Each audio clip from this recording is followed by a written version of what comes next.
Bangladeshi umpire সৈকতের উপর রেগে গ্লাভস ব্যাট ছুঁড়ে মারলেন জশ ইংলিশ। চ্যালেঞ্জ হেরে গিয়ে এ কেমন রাগ। ম্যাটের ব্যাটিং অস্ট্রেলিয়া মাঠে নেমে বাংলাদেশের কোচ টোটকা দিলেন সাকলাইনকে।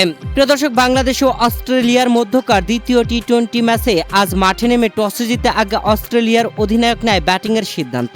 আর আগে ব্যাটিং এসে দুই ওপেনারের দারুণ শুরু, যেখানে শুরু থেকেই তাণ্ডবে ব্যাটিং চালিয়েছিল তারা।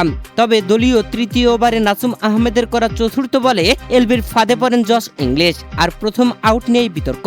বাংলাদেশি আম্পায়ার সৈকত আউট দেওয়ার পরেই রিভিউ নেয় জশ ইংলিশ, আর রিভিউতে দেখা যায় এটা আউট হয়েছে।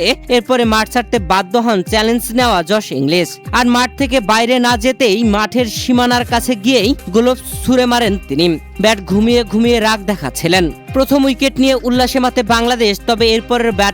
তবে এরপরে কুপার কন্নুলি ব্যাটিং এ আসতেই নাহিদ রানা দলীয় চতুর্থ ওভারের দ্বিতীয় বলে 1 রান করতেই প্যাভিলিয়নে পাঠিয়ে দেন। তবে তারপরে ব্যাটিং আসা ম্যাট ট্রান্সো একদম শেষ পর্যন্ত খেলেছেন। টিম ডেভিডও দারুণ ব্যাটিং করেছেন। এরপরে মিচেল মার্শকে আউট করে প্যাভিলিয়নে পাঠিয়ে দেন মুস্তাফিজুর রহমান। দলীয় ষষ্ঠ ওভারের শেষ বলে মুস্তাফিজ নিজের প্রথম উইকেট তুলে নেন। প্রিয় দর্শক, অনডাউনে বোলিং আসা সাকলাইন শুরুতে বাজে বোলিং করছিলেন। তবে বাংলাদেশের কোচ পানিপানের বিরতি দিতেই মাঠে নেমে যান, আর মাঠে নেমেই তরুণ ক্রিকেটার সাকলাইনকে পরামর্শ দিয়েছেন। এরপরে দারুণ বোলিং করেছেন সাকলাইন। প্রিয় দর্শক, এরপরে দলীয় 16তম ওভারে নাসুম আহমেদ নিখিল চৌধুরীকে এলবির ফাঁদে ফেলে আউট করেছেন। তবে ব্যাটসম্যান নিখিল চৌধুরী মানতেছিলেন না আউট, তাই তো আম্পায়ারের বিরুদ্ধে গিয়ে রিভিউ নিয়েছিলেন, আর চ্যালেঞ্জে হেরে গেছেন, যেখানে 8 রান করে প্যাভিলিয়নে ফিরতে হয়েছে তাকে।